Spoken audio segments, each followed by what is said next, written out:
queridos amigos do Band Gourmet, está chegando para todo o interior paulista. Como é que vai, senhora? Tudo bom? Beleza? Hoje a gente está na semana, você lembra do quê? Semana do mel.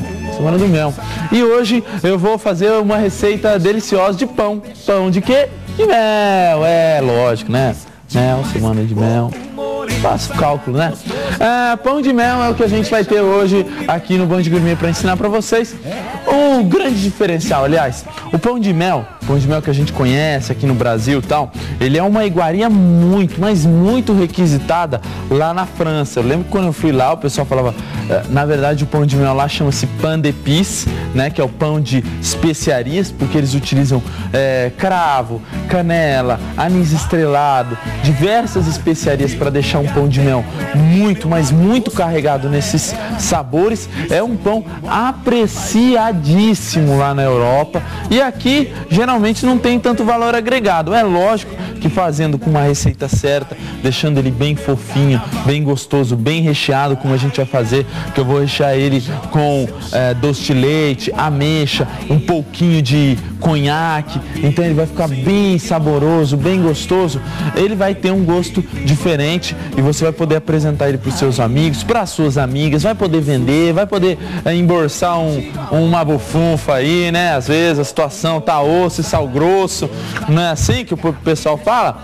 E é uma receita muito simples, fácil, que dá para você manter um padrão, dá para você, tem algumas técnicas para você trabalhar com o pão de mel, que dá para você deixar ele sempre fresco, assim como eu ensinei ontem com o cookie, que dá para você fazer a massa, congelar a massa e depois assar a massa na hora que você for servir, assim também dá para você fazer com o pão de mel. E o pão de mel vocês realmente vão gostar porque é uma receita muito fácil. Eu sou fã do... até soltaram o meu mel aqui. Do pão de mel, tá? Então a gente está na semana do mel. Hoje tem pão de mel com recheio de ameixa e doce de leite. E é claro que a senhora e o senhor não vão perder. Vamos começar então? Então a receita vai passar aí para vocês aí. Tem a receita aí pra gente começar? Ué, certa a receita aí. Pão de mel com recheio de ameixas. Uma xícara de chá de mel. Uma xícara de chá de açúcar cristal, vou explicar por que é o cristal, leite, farinha, fermento químico, canela, cravo. Para o recheio de ameixa, você vai precisar de uma lata de ameixas, uma lata de doce de leite, creme de leite e whisky para dar o charme. E para cobertura, chocolate meio amargo e creme de leite de caixinha. Também vou explicar por que tem que ser o creme de leite de caixinha, tá bom? Então todos os ingredientes aqui preparados, prontos, arrumados e agora a gente vai para o intervalo, 2 palitos. Um vai e o outro vem. Vai lá.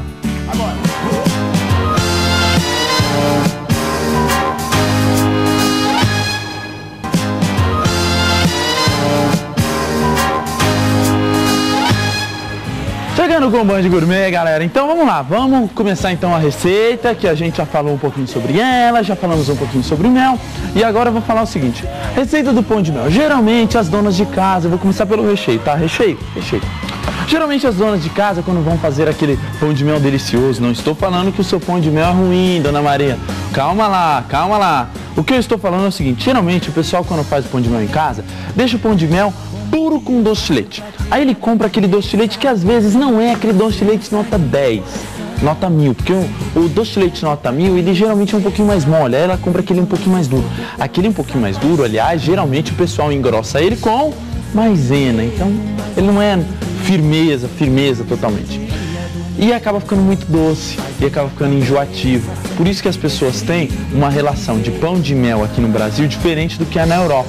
Enquanto na Europa o povo pensa que o pão de mel é o pain d'épices, é um negócio fino, elegante, gostoso e tal, aqui o pessoal pensa, pão de mel é aquele negócio baratinho que tem no R$1,99.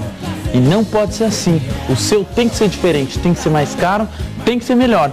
Mas isso você vai fazer dando uma valorizada no seu produto, fazendo o seguinte, pego aqui o doce de leite, aquele doce de leite da vaquinha que ela fez, que a sua avó fez, ou então que você comprou lá no mercado, né? E vou dar uma suavizada nele. Eu pego aqui umas 2 colheres, ó, esse doce de leite não tá feito com maisena, esse aqui tá muito do bom mesmo, mas mesmo assim ele ainda é muito firme. Eu vou colocar uma boa quantidade, um pouquinho, tá? Um pouquinho de leite, de creme de leite, e um pouquinho de uísque. O uísque vai dar um charme, um gostinho fantástico para esse recheio.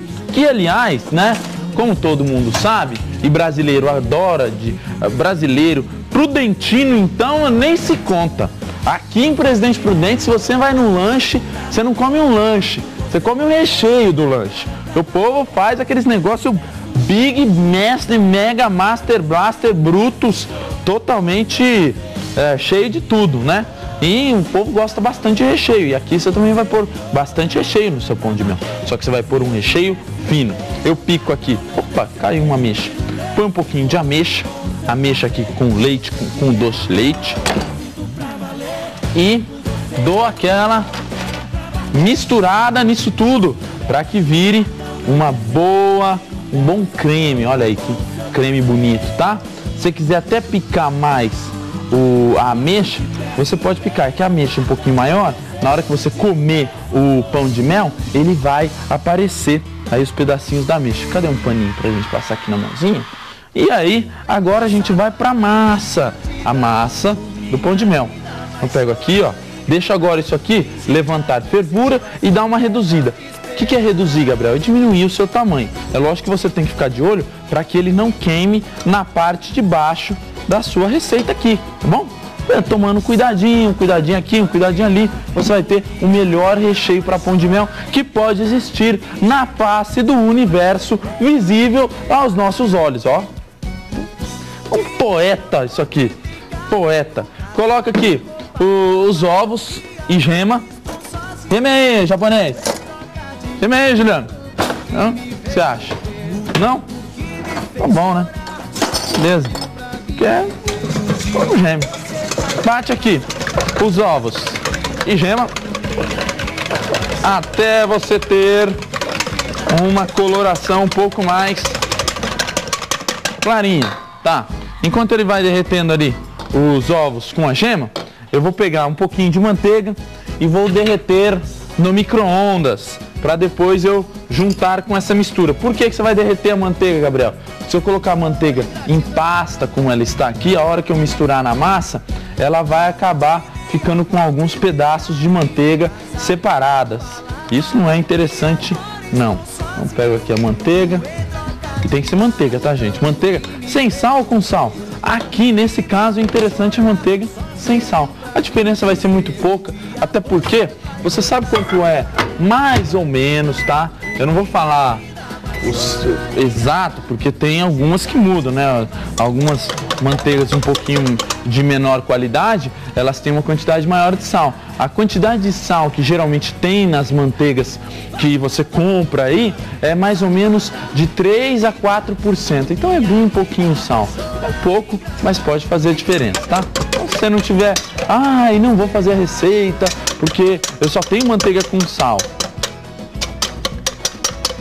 Faz manteiga com sal. Só tenho margarina. Aí tá querendo demais, né, meu filho? Aí você pega o carro, pega o busão e vai no mercado comprar, né? Vai no mercado pra fazer a sua compra aí e comprar manteiga, pô. Onde já se viu? Então eu pego aqui os ovos, dou aquela batidinha nos ovos, pego um pouquinho do açúcar, misturo aqui os açúcares com os ovos. E agora eu vou deixar o negócio levantar um pouquinho mais. A hora que ele estiver bem misturado o açúcar com os ovos, olha aí.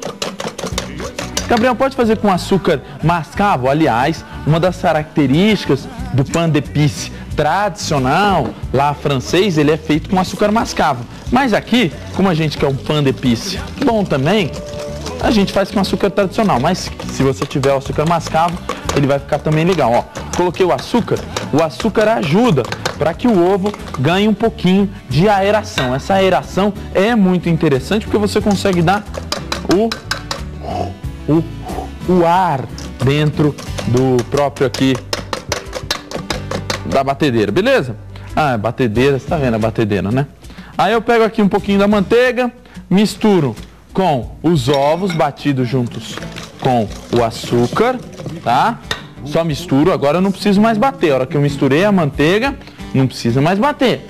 coloca um pouquinho de leite. É uma receita de bolo, tá? Um bolo clássico, sem muito o que ou muito o que de menos. Coloca um pouquinho de fermento químico em pó. Lembra que eu falei naquela acho que foi o nosso penúltimo encontro que a gente teve aqui, que eu falei o seguinte: olha, quando você coloca o fermento químico, ele faz com que o seu alimento cresça para cima, né? Bicarbonato de sódio para o lado. Por isso que aqui a gente não está colocando nada de bicarbonato de sódio, só por causa disso, tá? Eu coloquei o leite, misturei tudo. Agora eu pego alguns cravinhos, coloco os cravos aqui e coloco um pouquinho de canela no pilão e dou aquela amassada nisso aqui para soltar os sabores. Geralmente o cravo, ele vem nesse formato aqui. Primeiro que ele quebra o dente, né? Se você colocar assim, se ele não quebra o dente, ele entra onde não deve dentro da boca, né? Entra bem naquele espacinho do dente.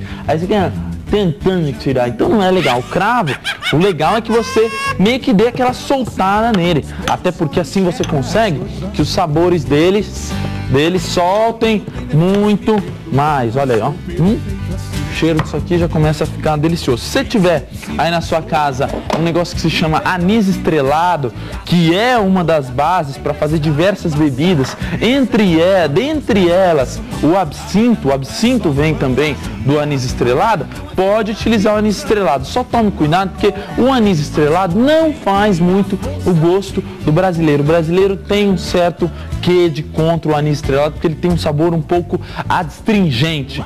Vai saber o que é esse gosto adstringente? É aquele gosto meio que amarra a boca, tá? Coloco aqui o mel, você viu que eu coloquei o ingrediente da semana aqui.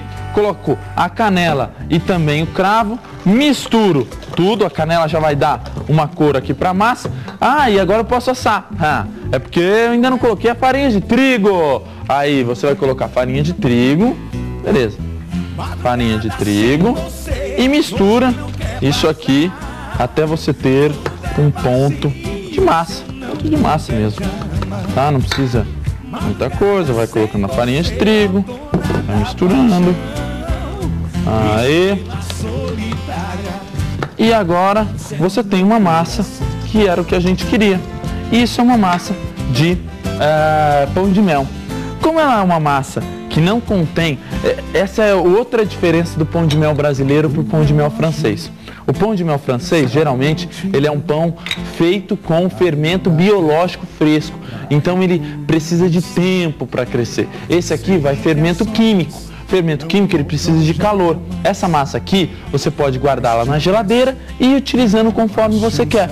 Então, que nem hoje eu quero fazer 2, mas tem tudo isso aqui de massa. Eu guardo na geladeira e amanhã, quando eu quiser comer mais 2, eu asso mais 2. Assim, você vai ter sempre um pão de mel fresco, gostoso e bem feitinho para sua família ou mesmo para você vender. Então, às vezes sobrou aquele pão de mel. E o pão de mel assado, o que eu posso fazer? Congela. Pão de mel assado, você pode congelar, ele dura até 3 meses. A massa também você pode congelar, mas ele assado é melhor congelado, ele dura até 3 meses e você pode ir utilizando. Depois é só você colocar ali 10, 15 segundos no micro-ondas, ele está quentinho e fica uma delícia para você rechear. Sem rechear, tá? Coloco então aqui a massa, não incha muito, porque senão ele vai sair pelos lados, por cima. Isso aqui vai para o forno, em forno médio. Como ele é um pão de mel pequeno, 20 minutos. Não precisa mais do que isso. 20 minutos em forno médio e ele vai ficar bem fofinho, bem gostoso.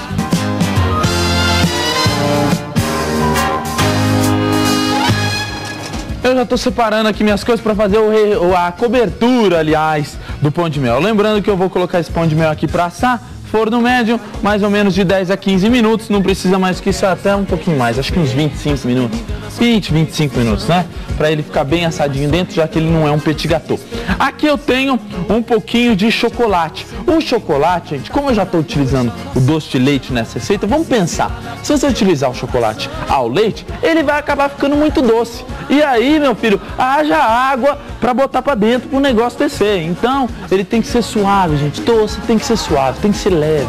E é assim que tem que se fazer. Então, eu vou utilizar chocolate, de preferência, o mais amargo possível, tá? Mesmo que você não goste, quando você combinar um chocolate meio amargo com o doce de leite, vai ficar supimpa, vai ficar bom. Eu coloco aqui o creme de leite. Por que tem que ser o creme de leite de caixinha nesse caso, Gabriel? Porque o creme de leite de caixinha é mais firme, né? Para que isso aqui consiga envolver de forma uniforme o meu pão de mel depois de recheado.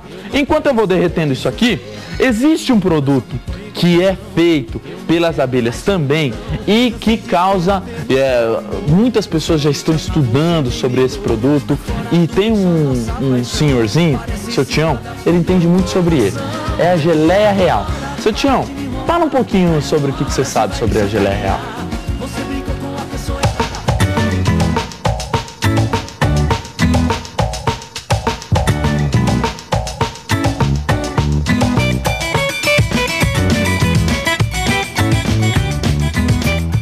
Fiotinho, hoje seu amigo Tiãozinho aqui vai contar pra vocês o verdadeiro segredo dos meus 115 anos, a geleia real. Pra você ter uma noção, a geleia real é um alimento que as abelhas operárias produzem quando são bem novinhas e bem pouquinho, e a abelha rainha come durante toda a sua vida. Se você não sabe, a abelha rainha e a abelha normal, a operária, são iguaizinhas, porém a real come essa geleia que é uma delícia todos os dias. Ela vive 5 anos, pondo uma média de 3.000 ovos todo dia, enquanto uma operária não põe nenhum ovo e vive só 35 dias. Se ela faz isso com as abelhas, imagina com o Tiãozinho aqui. Agora vai para vocês uma lista de benefícios que essa maravilha faz. Olha só, primeiro, eliminação do cansaço físico e mental. Por ser 100% pura, a geleia real contém proteína, vitamina, sal mineral, que fortifica o seu organismo. Ativação das funções cerebrais, ou seja, você pensa mais assim, organizado. A geleia real tem a propriedade de manter o cérebro bem jovem, como o meu, sem desgaste dos dias atuais, propiciando um maior rendimento na memória. Afasta aquele alemão que adora pegar nós velho, né? O tardo Alzheimer. Fortificação da visão, ó. Vou até tirar o meu óculos aqui, ó. Ó, eita, muito sexy, eu sei. Com os nutrientes encontrados na geleia real, constatou que existem componentes que fortificam substancialmente aqui, ó, o zóio, o globo ocular, a regularização do aparelho digestivo. A geleia real equilibra o corpo de tal forma que até o seu intestino começa a funcionar, fazendo com que você tenha aquele, ó, reloginho aqui na barriga. E também age revigorando o fígado, ou seja, se você bebe demais, tá aí, ó, é bom você tomar uma geleinha real. E também, ó, procura aqui uma ruguinha aqui na pele do seu Tião. Não existe, porque ela também ajuda no rejuvenescimento da pele, deixando essa pele bem forte e bem bonita. A geleia real, ela pode ser colocada, olha só, na composição de cosmético das mulheres. É muito bom. Para você tomar é muito simples, gente, olha só. Você só pega uma raspinha, 1 graminha de geleia real e põe embaixo da língua todo dia de manhã sem ter comido nada. É tiro e queda. Vida boa e saúde para todo mundo com essa delícia da geleia real. Eu agora vou jogar minha pelada com os meninos do cerquinho na pelada só pros caras de acima de 80 anos. Você imagina como é que deve ser, né? Vamos lá, vamos pra lá. Deixa eu me aquecer aqui. E tô indo.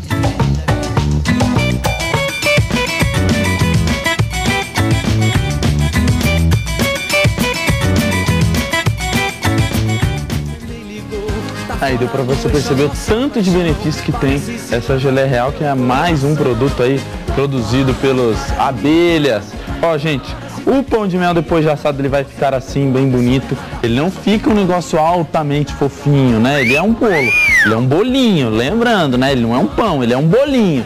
Aí eu vou rechear esse pão de mel com aquele pré-recheio que eu fiz no primeiro bloco de ameixa e doce de leite. Doce de leite, Gabriel, que delícia!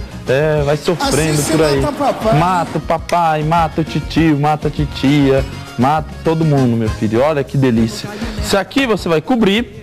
Para você ter um resultado superior, eu já vou falando um resultado superior, coloque isso na geladeira, para que o doce de leite fique firme e na hora que você for passar o chocolate, ele fique mais uniforme. A geladeira ela tem que trabalhar junto com a senhora e com a senhora boleira, né? A geladeira ela vai deixando as coisas mais firmes, fica mais fáceis da senhora trabalhar. Aqui eu tenho então o chocolate, depois para fazer a cobertura e aí você vem aqui, ó, e vai cobrindo uma fininha camada desse chocolatinho para fazer esse pãozinho de mel. Não tem muito segredo não.